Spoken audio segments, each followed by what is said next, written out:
할렐루야, 살아계신 하나님을 찬양합니다. 아멘. 할렐루야. 고맙습니다. 여러분 행복하십시오. 성령 충만하십시오. 아멘. 3일 동안 만나니까 정이 드네요. 아침에 이렇게 찬양하는데 제가 이렇게 보는데 앉으셨던 자리에 거의 다 앉아 계셔서 제가 좀 익숙해졌는데 한 분이 늘 앉아 계셨던 자리에 있었는데 처음 찬양 시작할 때 안 계셔서 왜 안 오시지 했는데 중간에 들어오시는 거예요.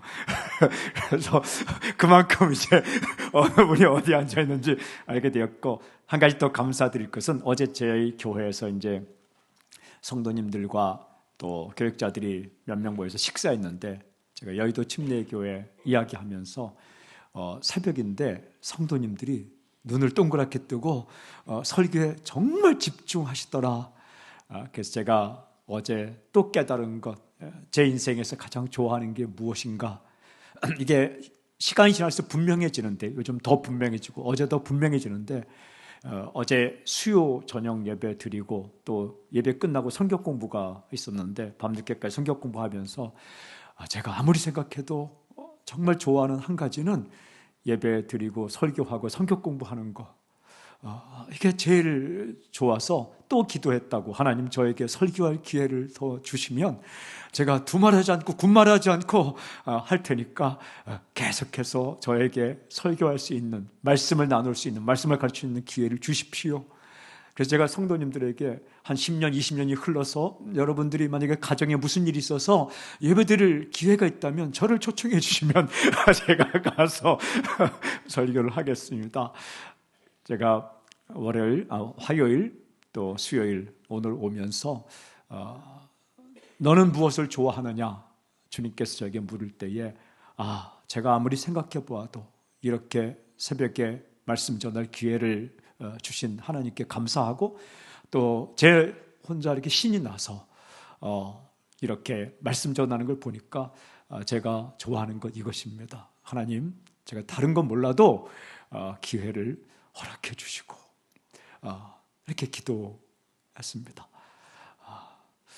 그래서 오늘 그런 기회를 주신 또 하나님께 감사하고, 또 새벽에 저의 열정을 또 더 이렇게 불러일으키게 하신 여러분들의 집중하는 눈동자와 또 말씀을 이렇게 받아들이는 그 얼굴 표정, 정말 감사하고 교회가 정말 아름답습니다.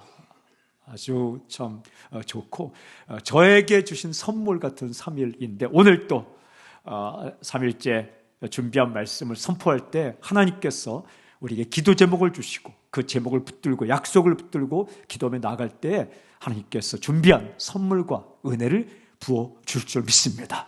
오늘 주제는 지혜를 구하라입니다. 지혜를 구하라.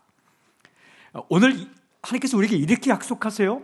너희 중에 누구든지 지혜가 부족하거든 모든 사람에게 후히 주시고 꾸짖지 아니하시는 하나님께 구하라. 그리하면 주시리라. 하나님의 약속입니다. 약속을 붙드는 게 믿음입니다. 아주 중요한 단어가 나와요. 지혜. 지혜라는 단어가 나옵니다. 질문, 지혜가 무엇인가? 라는 겁니다. 지혜가 무엇인가? 지혜라는 말은 우리말로 몇 가지로 표현합니다. 슬기, 슬기로운 의사생활, 이런 그 드라마도 있었지만 슬기라는 말이 우리 순수한 우리말의 지혜라는 의미입니다. 또 소피아, 이게 헬라어로 지혜라는 소피아, 여성들 이름 가운데 소피아라는 이름도 있죠. 그 다음에 영어는 wisdom. 근데 이 한자어는 지혜인데 슬기지자 슬기해자입니다. 한자어가 슬기지 슬기해이죠. 슬기지자는 알지에다가 밑에 이렇게 왈자를 썼습니다. 그러니까 알고 말한다. 슬기가 뭘 모르고 말하는 게 아니라, 뭘 모르고 그냥 정말 그냥 뭐 짓거리듯이 하는 게 아니라 뭔가를 알고 말한다. 이게 슬기지자이죠. 그 슬기했자는 이렇게 좀 꿰를 것을 꿰를 줄 아는 거, 꿰를 줄 알고 이렇게 그런 마음. 그러니까 어디에 걸을 줄 알고 뭐 어떻게 꿰를 줄 아는, 말도 꿰어야, 구슬도 꿰어야 되는 것처럼 이게 말도 잘 연결해야 되는 거고, 돈도 연결해야 되는 거고, 관계도 연결해야 되는 것처럼, 그러니까 뭔가를 알고 말하고 연결하고 꿰어서 하는 것이 지혜다, 이런 의미가 있는 거죠. 그래서 제가 궁금해서 우리 말 사전을 찾아보았습니다. 지혜가 무엇인가? 이렇게 정의하고 있습니다. 사물의 이치나 상황을 제대로 깨닫고 그것에 현명하게 대처할 방도를 생각해내는 정신의 능력이 되어 있습니다. 그러니까 사물의 이치나 상황을 제대로 깨닫고, 이건 판단력에 해당되는 거예요. 판단력. 그리고 그것에 현명하게 대처할 방도를 생각해내는 정신의 능력, 이것은 결단력입니다. 그리고 마지막에 실행력, 잘 판단하고 잘 결정하고, 그리고 판단하고 결정한 것을 행동에 옮기는 실행력, 그것을 지혜라고 말합니다. 좋은 겁니다. 정말 좋은 겁니다. 이 지혜가 없으면 판단을 잘못합니다. 결단을 엉뚱하게 합니다. 엉뚱하게 행동합니다. 인생이 망가집니다. 하지만 지혜가 있으면 정확하게 사물의 이치나 상황을 잘 판단합니다. 말해야 할 때와 입 다물고 있을 때, 일어나야 할 때와 앉아 있을 때, 해야 할 때와 해서는 안 될 때, 이것을 할 때와 저것을 할 때, 작은 거지만 말, 돈 씀씀이, 그리고 인생. 여러분, 지혜가 있으면 자신이 삽니다. 그리고 지혜가 있으면 가까이 있는 사람을 살릴 수 있습니다. 이 지혜. 그런데 오늘 이 말씀을, 지혜에 대한 말씀을 말할 때에, 또 언급할 때에 지혜를 언급하기 전에 우리가 먼저 알아야 할 삶의 중요한 한 가지 전제가 있어요. 인생의 중요한 한 가지 전제. 그것은 이것입니다. 인간은 날마다 문제를 만난다. 이 문제가 문제입니다. 정말 만나고 싶지 않아도 인간은 언제나 문제를 만난다. 문제 없는 사람은 없습니다. 우리는 순간순간 끊임없이 문제를 만나요. 크든 작든 문제를 만납니다. 여러분, 선한 일을 하려고 하는데도 문제가 있어요. 아주 기분 좋은 결정을 했어도 문제가 있습니다. 온 가족이 결정, 우리 가족여행 가자, 떠나는 순간부터 문제를 만납니다. 그러니까 난데없이 관계의 문제, 그렇게 좋았던 가족 간의 관계가, 그 여행 결정까지 좋았던 가족 간의 관계가 떠나는 순간부터 드러나지 않은 문제를 만납니다. 때로는 숨이 막히기도 하고 해결책이 보이지 않기도 합니다. 하도 힘들어서 숨고 싶을 때가 한두 번이 아닙니다. 존재는 문제를 만난다라는 거예요. 살아있는 한. 근데 죽으면 문제 없습니다. 여러분, 일단 사람이 죽으면 덥고 춥고 문제 없습니다. 미세먼지 문제도 없습니다. 땀 흘릴 일도 없고 벌벌 떨릴 일도 없고 주가 걱정할 필요도 없고, 그냥 죽은 사람에게 문제. 근데 살아있는 한, 존재하는 한 이런저런 문제를 만납니다. 그러니까 여러분 가운데 문제가 있다 하면 아직 살아있다 생각하면 됩니다. 문제가 있으면 하나님이 아직 나를 살려주셨구나. 근데 문제가 없다 하면 이미 당신이 죽은 겁니다.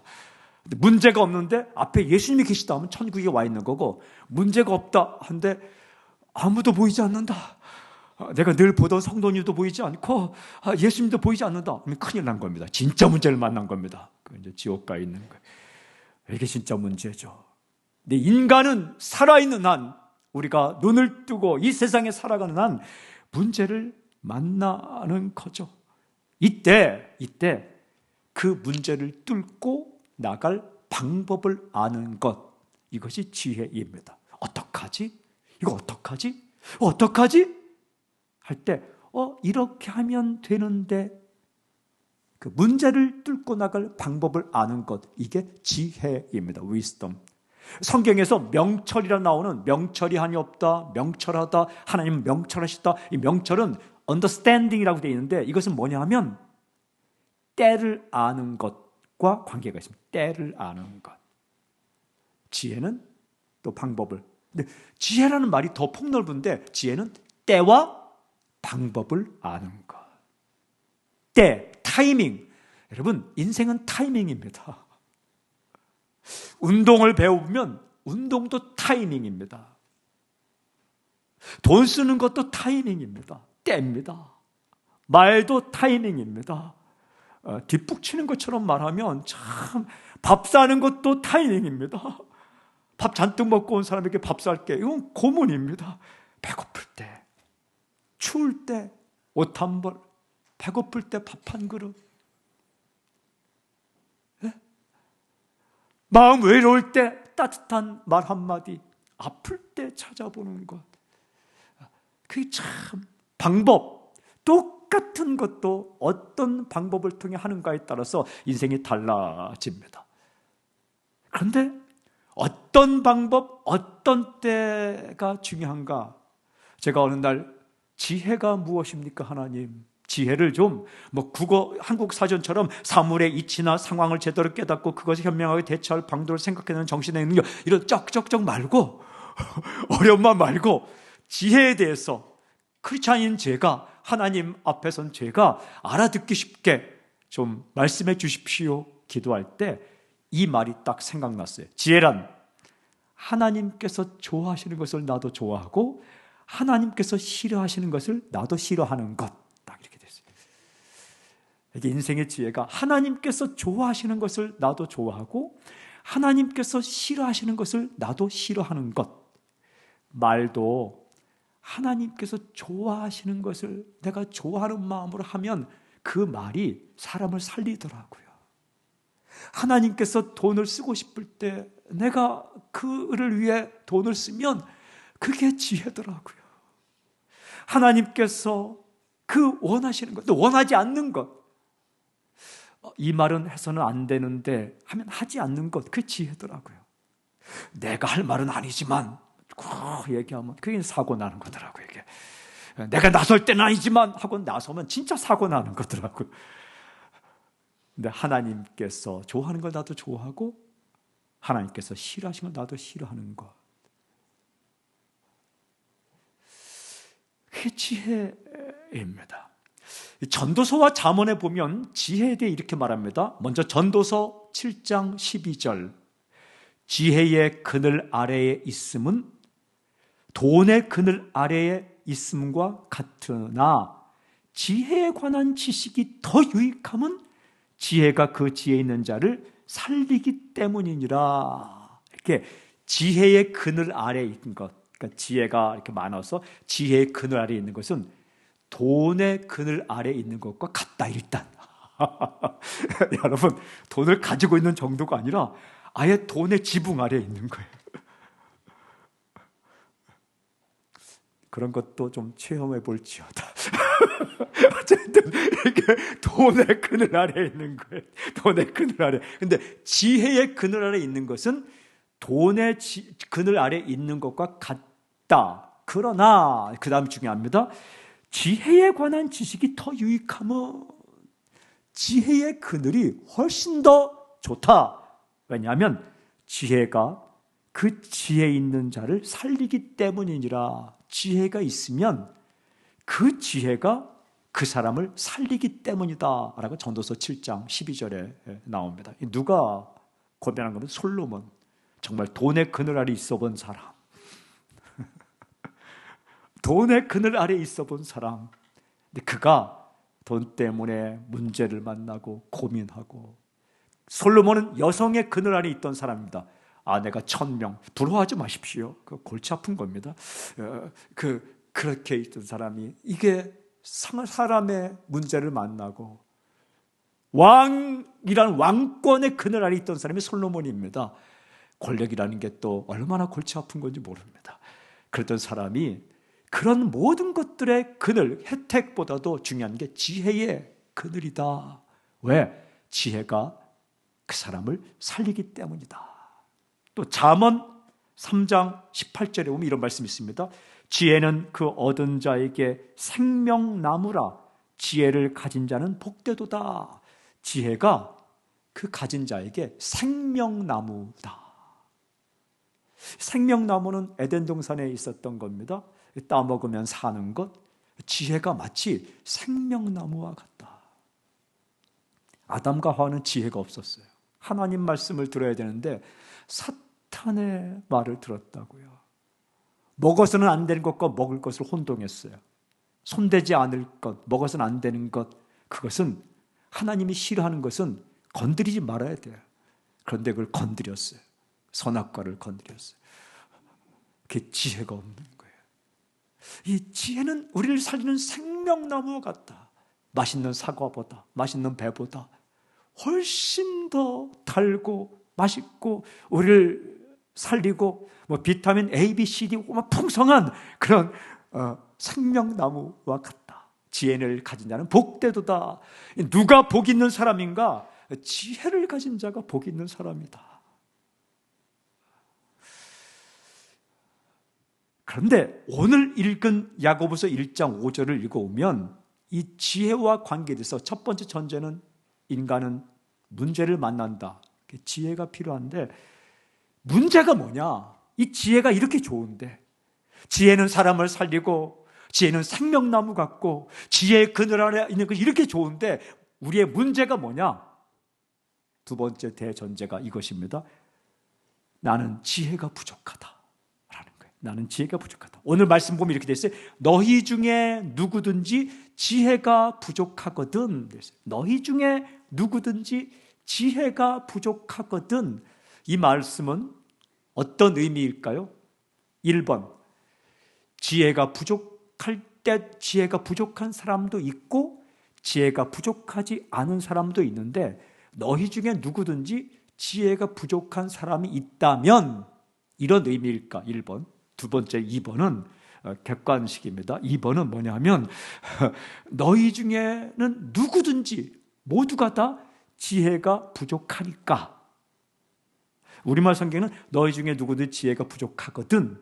if 가정법으로 되어 있는데 1번 너희 중에 지혜가 부족한 사람도 있고 부족하지 않은 사람도 있는데 부족한 사람이 있다면 이런 의미일까? 2번 너희는 모두가 다 지혜가 부족하니까 부족함으로 2번 객관식입니다. 주관식 아닙니다. 어떤 의미일까요? 고민하지 않게 괜히 아침 새벽에 나왔는데 이상한 질문에서 문제를 만나지 않도록 제가 답을 먼저 말씀드리겠습니다. 2번입니다. 이게 왜 그러냐면 헬라어로 신약 성경이 기록되어 있습니다. 각 나라의 언어마다 독특한 문법적 표현이 있는데 우리말에 보면 만약 무엇이라면 한 가지밖에 없습니다. 만약 내가 새라면, 만약 내가 밥을 먹었다면, 내가 하나님의 자녀라면, 내가 목사라면, 어떤 엄마가 너는 교회 가야 돼 하니까 안 갑니다. 네가 교회 갈 때 이유, 네가 목사니까 이렇게. 그러니까 그때 네가 목사라면 교회 가야지 할 때도 뭐뭐라면 내일 오늘 비가 온다면 이것도 뭐뭐라면 다 그렇습니다. 영어도 if 만약 무엇이라면. 근데 헬라어는 이걸 구분합니다. 기가 막히게 참 성경이 히브리어와 헬라어로 기록됐다는 게 참 은혜 가운데 은혜예요. 이렇게 몇 가지 중요한 단어들을 구분합니다. 이렇게. 심판이란 말도 헬라어에 두 가지가 있어요. 하나는 죽느냐 사느냐의 심판을 크리시스라는 말로 표현해요. 이건 예수님을 믿으면 죽느냐 사느냐의 심판이 지나갈 때는 이건 크리시스니까 예수님 믿으면 죽느냐 사느냐의 심판은 끝났다 할 땐 크리시스예요. 그런데 상을 어떤 상을 줄 것인가 라는 말을 쓸 때는 배말을 쓰는데 우리 성경에는 우리 예수님 믿는 사람도 다 심판대 앞에 서리라. 로마서 14장 14절 같은 데는 한 번 죽는 것은 사람에게 정하신 것이요 이후에는 심판이 있으리니 죽느냐 사느냐 심판이 히브리서 9장 27절 할 때는 크리시스를 써요. 누구에게나 다 영생이냐 영멸이냐 심판이 있다 할 때는 크리시스를 써요. 그런데 예수 믿는 사람에게 다 우리가 심판을 받게 될 것이다. 우리가 예수 믿었는데 또 무슨 심판을 받아 할 때는 뱀말을 쓰는 이건 시상대입니다. 1등 상을 줄 것인가, 2등 상을 줄 것인가, 3등 상을 줄 것인가 할 때는 뱀말을 써요. 딱 구분되어 있어요. 그러니까 어떠냐? 죽느냐 사느냐 심판은 모든 인간이 받아요. 그런데 예수 믿으면 그 심판은 이미 끝났어요. 그런데 예수 믿은 사람은 이제 어떤 심판이 있냐면 어떤 상을 줄 것인가. 그때 우리가 다 심판대 앞에 설 것이니까 말 한마디 행동 하나 잘해야 된다. 이건 시상대예요, 시상대. 그러니까 여러분 염려하지 마세요. 적어도 참가상은 받아요. 예수 믿으면 일단 이제 그 죽는 심판은 끝났어요. 요한복음 5장 24절 나를 믿는 자는 영생을 얻었고 심판에 이르지 아니하나니 되어 있어요. 이미 예수님의 십자가의 피로 죽는 자 사는 심판은 끝났어요. 믿는 순간. 그런데 무슨 심판? 어떤 상을 줄 것인가? 마이너스 없어요. 마이너스 되는 거는 예수님의 십자가 피로 다 용서되었어요.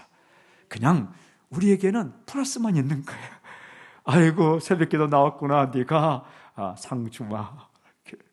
상을 주시는 이 히브리서 11장 6절 하나님께 나아가는 자는 믿음이 없이는 하나님께 나아갈 수 없나니 하나님께 나아가는 자는 그가 계신 것과 그 신앙을 믿어야 되고 그를 찾는 자에게 상 주시는 인심을 믿어야 할지니라. 다 기억하시는 거예요. 이렇게 구분돼요. 그런데 제가 왜 이 말씀하냐면 만약 무엇이라면도 딱 구분해요. 하나는 애안이라는 접속사가 있어요. 애안. 이것도 다 우리 성경에는 뭐뭐라면. 그러니까 애안은 뭐냐면 그럴 수도 있고 아닐 수도 있고 할 때는 애안. 진짜 가정법이에요. 이런 거예요. 만일 내일 비가 온다면 소풍은 못 가지 할 때 쓰는 게 애안이에요. 비가 올 수도 있고 안 올 수도 있고. 일단 애안이라는 접속사를 써서 문장을 만들어요. 이렇게. 오늘 비가 온다면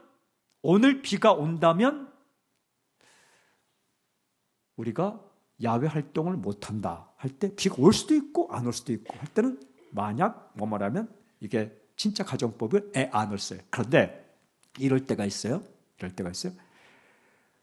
내가 밥을 먹었다면 일을 해야지 할 때는 애일을 써요. 밥을 먹은 것을 기정사실로 인정하고 밥을 먹었다면 일을 해야지 할 때는 애일을 써요. 내가 아빠라면 돈을 벌어야지 할 때는 내가 아빠인지 아저씨인지 모르는 게 아니라 아빠라는 사실을 기정사실을 인정하고 만일 뭐뭐라면 할 때는 애이라는 접속사를 써요. 다시 한번 퀴즈. 여기 너희 중에 누구든지 지혜가 부족하거든 할 때는 1번 애안. 그럴 수도 있고 아닐 수도 있고 애안을 썼을까요? 아니면 2번 그 애이 다 기정사실 인정하고 쓰는 애이라는 접속사를 썼을까요? 예, 오늘의 답은 다 2번입니다. 놀랍게도 여기서는 애이를 썼습니다. 그러니까 이 말은 정확히 번역하면 너희 중에 누구는 지혜가 부족하거든 이렇게 번역하는 것보다 더 정확히는 너희는 모두가 지혜가 부족하니까 라는 거예요. because를 써야 돼요. if가 아니라 because. 지혜가 부족하니까. 지혜가 부족하지 않은 사람은 한 명도 없다는 겁니다. 어른이든 아이든 아무리 나이를 먹어도 살아있는 한 지혜가 부족하다. 아무리 많이 지식을 쌓아도 그 객관적인 지식으로 인생의 지혜를 다 가질 수 없기 때문에 지혜가 부족하다. 그런데요, 언제 지혜가 부족하다는 것을 느끼는지 아십니까?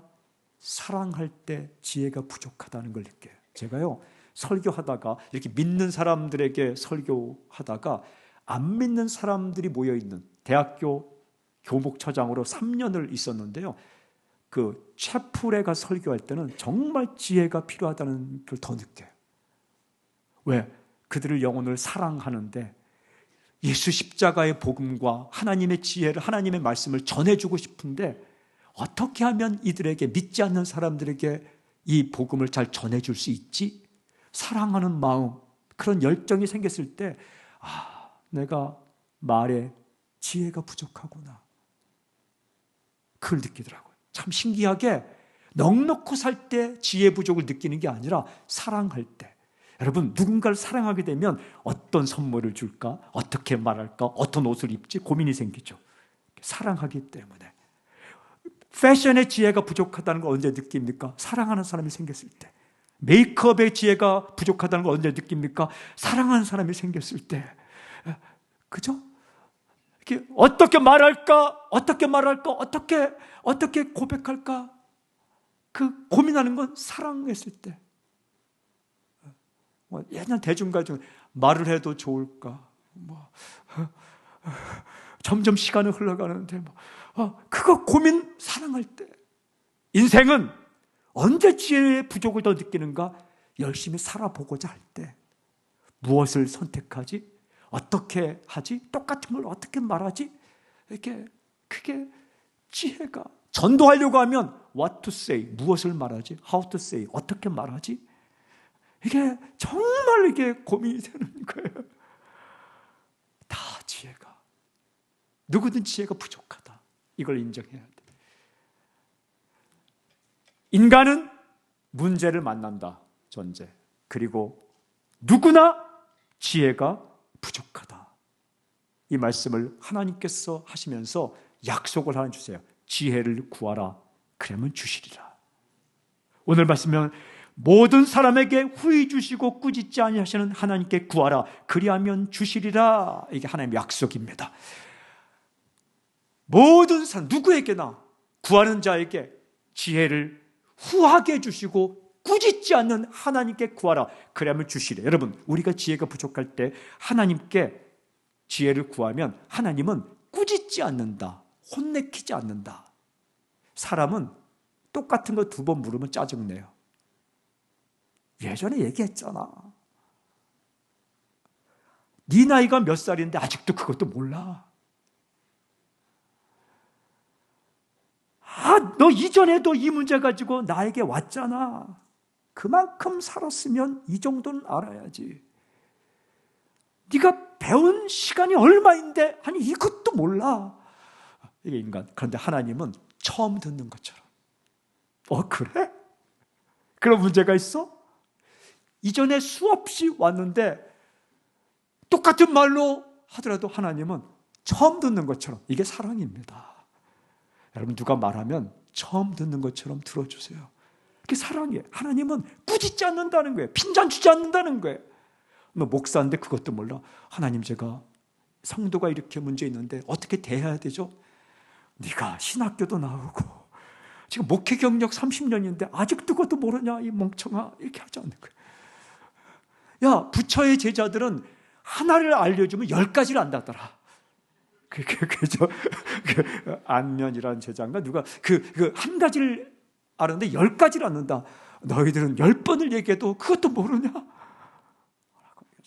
성경에 보면 씨 뿌리는 비유를 듣고 제자들이 밤에 와서 낮에 말씀하셨던 씨 뿌리는 비유의 뜻이 무엇입니까? 물었을 때 예수님께서 너와 내가 제자 훈련 받은 지가 지금 몇 달이 됐는데 아직도 그것도 모르냐? 그 600년 전에 살았던 부처의 제자들은 한 가지를 알려면 10가지를 알았다더라. 이렇게 말하지 않고, 그래? 그 비유의 뜻은 이런 거야 라고 가르쳤죠. 그게 이렇게 씨 뿌리는 비유이잖아요. 제자들이 감사해요. 그걸 솔직하게 물어봤기 때문에 그 비유의 뜻이 이렇게 적혀 있는 거 아닙니까? 하나님은 꾸짖지 않아요. 후하게 주신다는 건 뭐냐면, 후하게 준다는 건 뭐냐면 한 가지 문제를 가지고 지혜를 구하 나갔는데 플러스 알파 여러 가지 지혜를 주신다는 거예요. 참 신기해요. 지혜가 연결되어 있어요. 이렇게. 돈의 지혜를 가지고 물으러 나갔는데 사람 관계의 지혜도 주신다는 거예요. 어떻게 행할 바를 알려주신다는 거예요. 이렇게 지혜를 구하라. 지혜라는 게 큰 것만이 아니라 동일한 방법이에요. 제가요, 성경 공부하다가 성경 공부에 오시는 분들이 너무 사랑스럽게 보이는 거예요. 수요일 날 오전에 성경 공부했는데 한 230명 정도가, 한 200명 정도가 그 수요일 날 열심히 수요일마다 나오는 거예요. 그 제 마음 가운데 사랑이 생겼어요. 이렇게 소중한 사람들이 멀리서 밥도 막 먹는 둥 마는 둥 수요일 아침에 이렇게 허겁지겁 온다. 그 제 마음 가운데 이분들에게 성경 말씀을 가르치지만 그 당시에 요한복음 이제 가르칠 때인데 이들에게 내가 사랑을 좀 표현할 수 있지 않을까? 근데 어떻게 사랑을 표현할지 200명에게 230명에게 뭐 어떻게 하지? 하다가 더운 여름날이어서 아이스크림을 주자. 근데 제가 돈이 그렇게 많지 않았어요. 근데 좀 적은 액수로 엄청난 효과를 발휘할 수 있는 아이스크림 뭐 있지? 시장에 가보니까 하나씩 포장되어 있는 건 좀 비싸더라고요. 근데 10개를 한 팩에 넣는 거 있어요. 그게 그 당시에 10개 하나인데 2,000원. 그러니까 한 개 200원 정도였어요. 그때. 살만하더라고요. 200명 하면은 한 4만 원, 뭐 230명 하면 뭐 4만 6천 원 정도 투자하면 그래도 작지만 리틀, 작은 사이즈만 내가 줄 수가 있더라고요. 그래서 아이스크림을 사서 하나씩 주는데 이걸 어떻게 줄까? 또 이게 이제 그냥 주면 재미가 없잖아요. 그래서 어떻게 줄까 하다가 성경 공부하다가 이렇게 목마른 여인이 막 우물 찾는 뭐 이렇게 해서 그 물을 못 마시면 목이 마르죠. 목이 마르면 뭘 먹고 싶죠 하다가 그 잠언 25장 13절 충성된 사자는 마치 추수하는 날에 얼음 냉수 같아서 그 주인의 마음을 시원케 하느니라. 이게 하면서 목마를 때 시원케 하는 건 아이스크림밖에 많은 게 없죠 할 때에 미리 사람을 준비시켜서 문을 탁 열고 아이스크림이요 나오게 했어요. 그러니까 사람들이 와 하고 먹고 합시다 하고 아이스크림 먹는데 시간 얼마 안 걸리잖아요.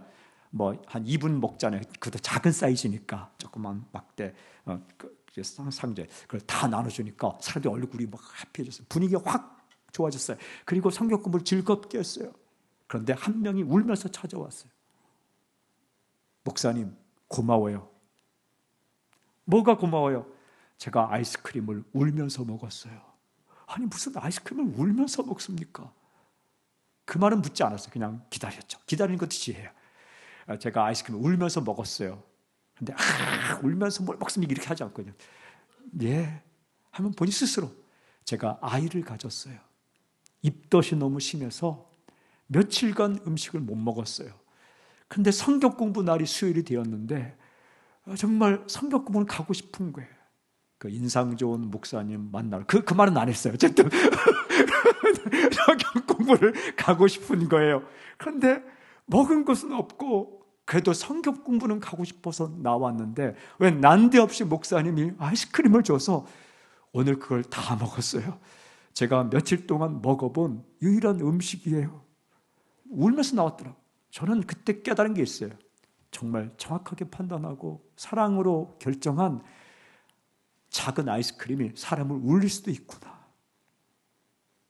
말 한마디라도 작지만 아이스크림 작은 것이 울릴 수 있는 것처럼 한 번은 또 수요일 날이었는데 그때는 좀 이렇게 그 많은 사람이 더 모이는 수요일이었어요. 시편인데 담임 목사님이 하시는데 담임 목사님이 일이 있어서 제가 대신 나가게 되었어요. 담임 목사님과 차별화를 주는 게 좋지 않습니까? 그래서 노란색 스웨터를 입고 나가서 시편에 대해서 한 1,000명 정도가 모였는데 제가 이들을 이 담임 목사님이 안 계신 차제에 제가 뭐 그 자리를 탐낸 건 아니지만 좀 그분이 할 수 없을 정도로 그때는 젊었으니까 젊은 목사로서 이들에게 어떤 그 말씀도 준비했지만 어떤 사랑을 좀 베풀어 주지 하다가 생일 축하를 하자. 근데 오늘 생일 축하하면 이번 달에 생일 축하를 받을 사람들이 마음 서운하니까 이번 달에 생일 맞은 사람들을 생일 축하하자. 그리고 수요 오전이니까 여성들이 많아요. 남성들도 있었지만 그래서 어떻게 생일 축하할까? 그러다가 또 역시 그 가성비를 생각하게 되었어요. 그래서 장미꽃을 주자. 그래서 바로 10시 시작인데 한 9시경 제가 청년 간사님에게 간사님 지금 어디 오십니까? 했더니 양재꽃시장 가서 장미꽃 한 120송이를 사오십시오. 왜냐하면 1,000명 정도면 12개월 하면 한 80명 정도가 그 달 한 달에 계산이 나오는데 혹시 그 달에 많은 사람이 태어날 수도 있으니까 역력하게 120송이를 빨리 사서 저에게 갖다 주십시오. 돈은 제가 드립니다. 했더니 그 당시 한 700원 정도 오니까 해봤자 10만 원이면 딱 되더라고요. 그래서 제가 쓰자 해갖고 장미꽃 사와서 나가서 딱 여러분, 제가 오늘 설교를 하게 되었는데 정말 축하하고 싶은데 이번 달에 생일 맞으면 일어나십시오 했더니 사람들이 좀 일어나더라고요. 그래서 우리가 축복송을 불러드리며 장미꽃을 드리겠습니다. 하나님의 선물이라 여기고 받으십시오 하고, 당신은 사랑받기에 태어난 사람, 그걸 쫙 부르면서 축하를 했어요. 그래서 사람들이 해피하고 행복하고 그날 성경 공부 은혜롭게 마쳤어요. 은혜로웠어요. 이건 사실이에요. 은혜로웠어요. 그런데 이제 끝나고 또 한 분이 울면서 저를 찾아왔어요. 목사님, 제가 눈물이 나서 견딜 수가 없었어요. 무엇이요? 또 그냥 기다렸죠. 그랬더니 이분이 그날이 생일이라는 거예요. 남편은 얼마 전에 세상을 떠났대요. 자녀라고 있는데 자녀들이 이게 엄마 생일도 모르고 그냥 축하 전화도 없이, 남편은 세상을 떠났고 자녀들은 내 생일도 기억하지 않고, 그리고 아무도 생일을 기억하지 않고, 요즘은 생일 기억하지 않는 휴대폰으로 미용실에서도 뭐 생일 축하한다고 다 오잖아요. 그 당시에는 그게 없었으니까 그런 것도 없고, 그래서 아무도 나를 기억하지 않는구나. 그 쓸쓸한 마음으로 그래도 말씀을 들어 예배에 왔는데 왜 난데없이 그 인상 좋은 목사, 죄송합니다. 왜 난데없이 목사님이 노란색 스웨터를 입고 나와서 생일을 축하합니다 하고 장미꽃을 줘서 이것을 그가 어떻게 받아들이면 하나님이 나를 기억하는구나, 이렇게 느꼈다는 거예요. 하나님이 나를 기억하는구나. 그래서 한없이 울었다는 거예요. 그래서 제가 깨달은 게 있어요. 이게 우리가 타이밍에 맞게끔 지혜를 구하며 표현을 해서, 만약에 제가 홀로 그 여인을 만나서 줬으면 이건 이상한 거죠, 이건. 그죠? 그런데 그 한 가지 이렇게 지혜로운 방법이, 사랑에서 나온 하나의 결단이 사람을 하나님 앞으로 이끄는구나. 여러분, 지혜라는 것은 그렇게 큰 게 아니에요. 어떻게 하지 할 때 이렇게 하면 되겠는데, 그리고 이건 아닌데 할 때는 하지 않고, 이것을 하고 싶다 할 때 판단이 섰으면 결단을 하고, 결단이 섰으면 실행에 옮기는 것, 이것이 지혜입니다. 여러분, 우리가 매일 살아갈 때 말에 지혜가 있다면 해서는 안 될 말과 해야 할 말, 말할 때와 하지 않을 때, 똑같은 말도 정말 부드럽게 인격을 존중하며 이야기하는 지혜가 있다면, 여러분, 이것은 비단 영적인 생활만이 아니라 사업을 할 때에도 마찬가지. 제가 전에 신방할 때에 생활설계사, 보험이죠. 생활설계사 가운데 정말 계속 1등하는 분을 신방하게 되었습니다. 제가 물었어요. 알고 싶었어요. 비결이 무엇입니까? 그랬더니 그분이 이렇게 말씀하셨어요. 정말 그 대형 그 보험회사의 생활설계사 보험 직원 중에 항상 1등하는 분. 항상은 아니에요. 오랜 동안. 근데 이제 그분에게 물었더니 그분이 하신 말씀 딱 이렇게 말씀했어요. 정확하게 하신 말씀이 이거예요. 말에는 지고 계약에는 이깁니다. 딱 그러더라고요. 무슨 얘기냐면, 이게 보험을 설명하다 보면 어떤 사람이 엉뚱한 얘기를 한대요. 자기가 많이 아는 것처럼. 그러면 내가 지식이 더 많으니까 그런 게 아니에요 하고 막 설명하다 보면 이 사람이 기분 나빠서 보험을 안 든대요. 그런데 대화할 때 그렇군요 말에는 지면 이 사람이 기분 좋아서 보험을 계약했네요. 그게 자기의 영업적 1번이라는 거예요. 1번이라는 거예요. 그렇구나. 이 사람 지혜가 있구나. 참 지혜가 있구나. 한 번은 제가 의사 선생님과 함께 이렇게 아우니치를 가게 돼요. 인도네시아 남풍 지역으로 아우니치를 가게 되었어요. 미팔군에서 근무하는 의사 선생님인데, 그분이 갑자기 그 버스 타고 그럴 때는 평범한 복장을 입다가 갑자기 진료하는데 의사 가운을 딱 입는 거예요. 그랬더니 제가 한마디 했어요. 가운 입으시니까 의사의 권위가 확 사는데요? 했더니 이분이 정색을 하고 저한테 딱 말했어요. 목사님, 의사의 권위는 가운이 주는 게 아니라 환자가 주는 겁니다. 딱 그러는 거예요. 그 순간 나는 멍청하구나. 이게. 가운이 의사의 권위를 주는 줄 알았더니 환자가 주는 것이구나. 이분은 그러니까 가운으로 권위를 내세우고 이런 생각이 없고 환자가 나를 존중하고 이 지혜가 있는 슬기로운 의사인 거예요. 이게 근데 그분이 진료하는 걸 보니까 정말 찾아온 한 분 한 분을 정성을 다해 그냥 설명 듣고 알았어요. 이거 약 주는 게 아니라 듣고 또 듣고 설명하고 이분에게는 이 놀라운 인생의 지혜가 있구나. 인생의 지혜는 많이 받았다고 많이 배웠다고 오는 게 아니더라고요. 제가 국회의원을 지낸 분을 한번 딱 만났는데 그분이 자기 어머니가 기도하는 어머니가 자기에게 한마디 해준 말이 있대. 그 책 제목인데 딱 어머니가 자기를 부르더니 남 따라 하지 말라 딱 그랬대요. 기도하는 어머니 인생을 남 따라 하지 말라 딱 그랬대요. 와, 이것이 오늘날 얼마나 큰 지혜를 줍니까? 사랑하는 여러분, 나이와 관계없어요. 어리더라도 지혜가 있는 아이들이 있어요.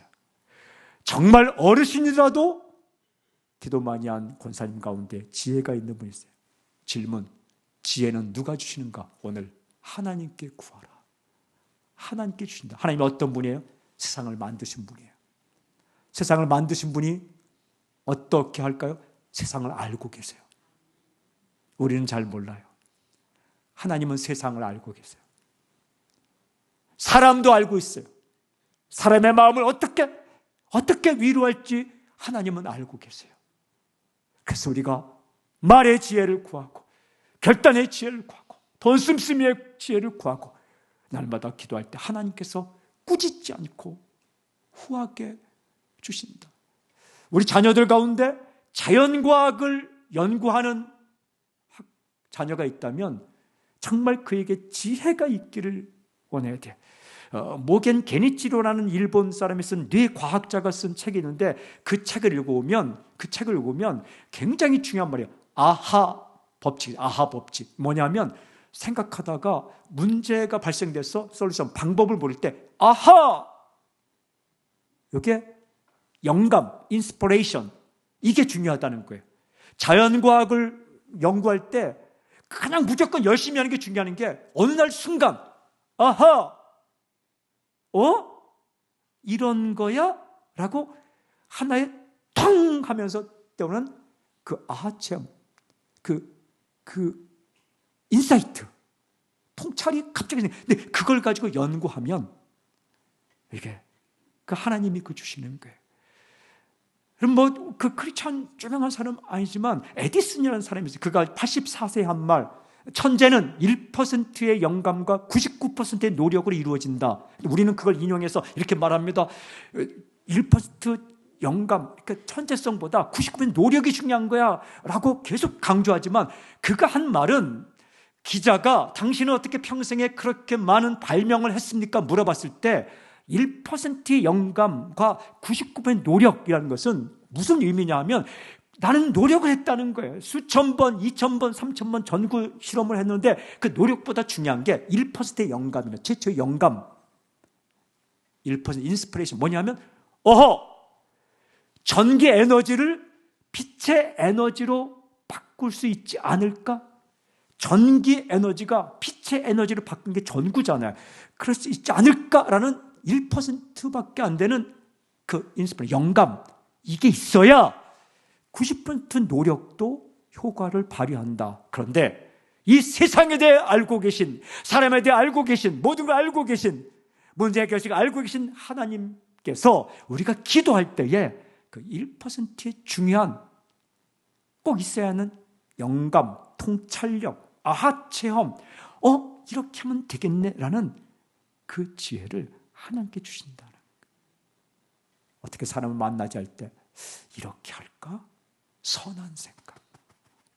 우리 안에 계신 성령님께서 당신에게 그 풀리지 않는, 막혀있는, 쩔쩔매는 그 문제에 대한 이렇게 할까? 이렇게 해볼까?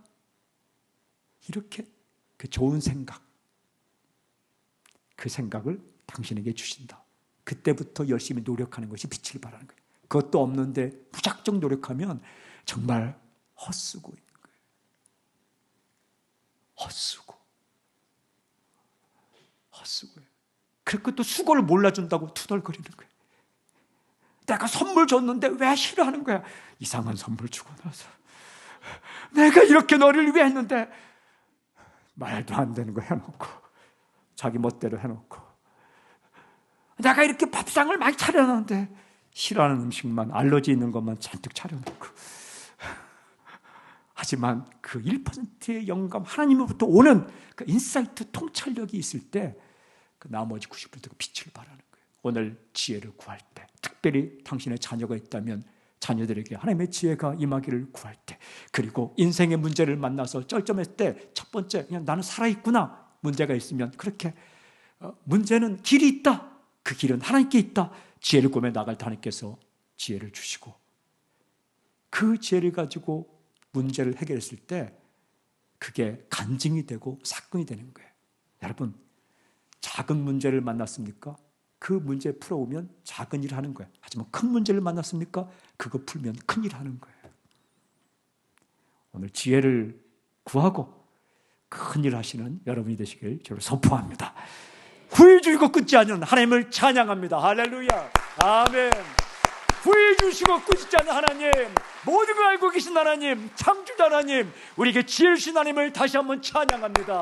할렐루야. 아멘. 아멘. 지혜를 구하라 주시리라. 이 약속을 붙들고 기도하는 여러분, 경험하는 여러분이 되시길 바랍니다. 하나님 아버지, 지혜가 부족합니다. 말의 지혜가 부족하고 삶의 지혜가 부족합니다. 엎드립니다. 오늘 엎드릴 때 하나님께서 각 사람에게 필요한 지혜를 허락하여 주셔서 나도 살고 내 곁에 있는 사람도 살리며 살게 하여 주시옵소서. 예수님의 이름으로 기도합니다. 아멘. 아멘.